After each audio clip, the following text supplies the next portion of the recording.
Hi friends, வணக்கம் and welcome to எங்கள் வீட்டு சமையல். நம்ம இன்றைக்கி மோர் வச்சு 3 டிஃப்ரெண்ட்டான ரெசிபீஸ் பண்ண போகிறோம். ஸோ இந்த கோடை காலத்துக்கு ஏற்ற குழு ரெசிபீஸாக இருக்கும். இதில் பார்த்திங்கன்னா நிறைய சத்து இருக்குது. நம்ம இந்த வெயில் காலத்தில் நம்ம பாடி ரொம்ப ஹீட் ஆகும். ஸோ நம்ம இதை சாப்பிட்டு வந்தோம் அப்படின்னா பாடி நல்லா கூலாக இருக்கும். தவிர யூரினரி இன்ஃபெக்ஷன் இல்லாட்டி ஸ்டொமக் அல்சர் இல்லை அசிடிட்டி இருந்தாலும் இதை நம்ம குடிச்சிட்டு வந்தோம் அப்படின்னா நல்ல எஃபெக்ட் தெரியும் நமக்கு. இது நம்ம மோர் வச்சு பண்ணுறோம். எல்லாருக்கும் தெரியும் மோரில் நிறையா கால்சியம் சத்து இருக்குது அப்படின்னு சொல்லிட்டு. ஸோ நம்ம எலும்புகளுக்கும் ரொம்ப நல்லது. அது தவிர இதில் லாக்டோபாசிலஸ் பாக்டீரியா இருக்குது. ஸோ அது உடம்புக்கு நல்ல பாக்டீரியா. ஸோ வயிற்றில் உள்ள புண்ணெல்லாம் இது ஆற்றும். ஸோ இந்த 3 டிஃப்ரெண்ட் மோர் வச்சு பண்ணுற ரெசிபீஸ் என்னென்ன அப்படின்றத பார்ப்போம் வாங்க. நம்ம இப்போ நீராகாரத்தை மோர் வச்சு நீராகார மோர், மசாலா மோர், வெள்ளரிக்காய் மோர். நீராகாரத்தில் நிறைய சத்து இருக்குது. உங்களுக்கு நைட்டே நம்ம தண்ணி ஊற்றி வைக்கிறதுனால அது B12 அதில் நிறையா இருக்கும். உங்களுக்கு இப்போ சளி பிடிக்கிறவங்க அது மோர் இதுன்னு சேர்த்தா சளி பிடிக்கும்னு நினைக்கிறவங்க கொஞ்சோண்டு அதில் சுடு தண்ணி போட்டிங்கன்னா உங்களுக்கு சளி பிடிக்காது. அதே மாதிரி மசாலா மோர் செய்கிறதுக்கு நம்ம வெங்காயம், சின்ன வெங்காயம், கருவேப்பிலை, பச்சை மிளகாய், மல்லியெல்லாம் போடுறோம். இது சின்ன வெங்காயத்துல எல்லாம் பார்த்தீங்கன்னா உங்களுக்கு குளிர்ச்சி தன்மை எல்லாம் இருக்கிறதுனால நம்ம ஹீட்டை சமன்படுத்தும் உங்களுக்கு. அது மாதிரி வெள்ளரிக்காயும் ரொம்ப உடம்புக்கு ஹெல்த்தி. இஞ்சி சேர்ப்போம். இஞ்சி சேர்க்கறது டைஜஷனுக்கு ரொம்ப நல்லது. ஃபஸ்ட்டு நீராகாரம் எப்படி பண்ணலான்னு பார்ப்போம். அதுக்கு நீங்கள் சின்ன வெங்காயம் ஒரு 4-5 எடுத்துக்கோங்க. அதை வெட்டி மிக்சியில் போட்டுக்கோங்க. அப்புறம் ஒரு சின்ன மிளகா அதை ½ எடுத்துகிட்டு அதோட விதையெல்லாம் நீக்கிடுங்க. விதையை நீக்கிட்டு அந்த இதை மட்டும் போட்டுக்கோங்க.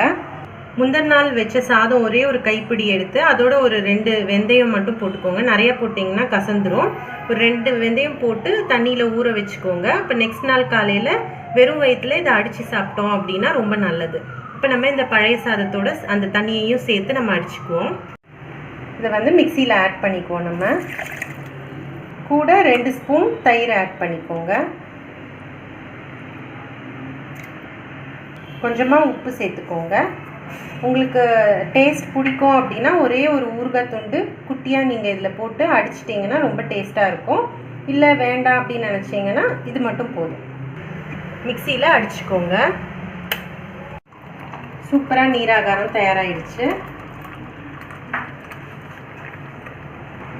இதை நீங்கள் ஊறுகாய் சேர்த்து சாப்பிட்லாம். வெள்ளரிக்காய் நீர்மோர், அதுக்கும் இந்த மாதிரி விதை எடுத்த பச்சை மிளகா ஒரு 1/2 பச்சை மிளகா ஆட் பண்ணிக்கோங்க.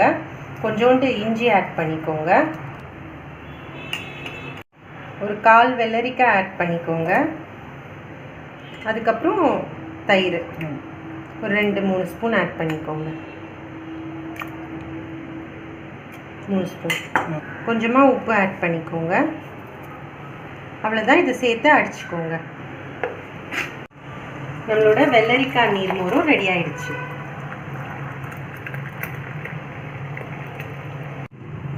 வெள்ளரிக்காய் நீர்மோருக்கு மேலே கொஞ்சோண்டு ஜீரகத்தூள் நீங்கள் ஸ்ப்ரிங்கிள் பண்ணிக்கோங்க. சாப்பிடும்போது நல்லாயிருக்கும். டைஜஷனுக்கும் உங்களுக்கு நல்லது.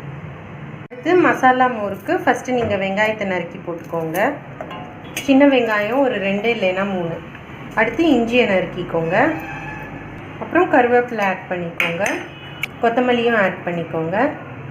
அடுத்து விதை நீக்கின பச்சை மிளகாய் ஒரு ½ உங்கள் காரத்துக்கு ஏற்ப நீங்கள் ஆட் பண்ணிக்கோங்க. தேவைக்கேற்ப உப்பு சேர்த்துக்கோங்க. இது எல்லாத்தையும் மிக்சியில் ஒரு அடி அடிச்சுக்கோங்க. அதுக்கப்புறம் நம்ம தயிர் சேர்த்துக்கலாம். இந்த மாதிரி அரைச்சிக்கோங்க. அரைச்ச பிறகு தேவையான அளவு தயிர் போட்டு திரும்பவும் ஒருக்க அடிச்சுக்கோங்க.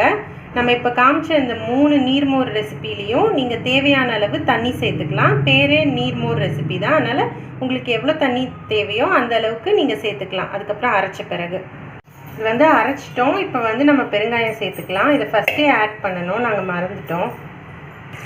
தேவையான அளவு தண்ணி விட்டுக்கோங்க. அப்புறம் இதை ஃபில்டர் பண்ணிடுங்க. நம்மளோட மசாலா மோரும் தயாராகிடுச்சு. மேலாப்பில் நீங்கள் கொஞ்சோண்டு கொத்தமல்லி, கருவேப்பிலை, இஞ்சி இதெல்லாம் சேர்த்துக்கலாம். நம்மளோட 3 விதமான நீர்மோர் ரெசிபீஸும் சூப்பராக தயாராகிடுச்சு. இது மசாலா நீர்மோர், இது வெள்ளரிக்காய் நீர்மோர், இது நீராகார நீர்மோர். ஸோ 3 விதமாக இருக்குது. ரொம்ப சுவையாக இருக்கும், ரொம்ப ஹெல்த்தியும் கூட. ஸோ கண்டிப்பாக ட்ரை பண்ணுங்கள். ட்ரை பண்ணிவிட்டு உங்களோட ஃபீட்பேக்கை எங்களுக்கு ஷேர் பண்ணுங்கள். இந்த வீடியோ உங்களுக்கு பிடிச்சிருந்ததுன்னா லைக் பண்ணுங்கள், ஷேர் பண்ணுங்கள், சப்ஸ்கிரைப் பண்ணுங்கள். மறக்காமல் பெல் பட்டனையும் டேப் பண்ணுங்கள். அப்போ தான் எங்களோட ரெகுலர் அப்டேட்ஸ் உங்களுக்கு வந்து சேரும். தேங்க்யூ.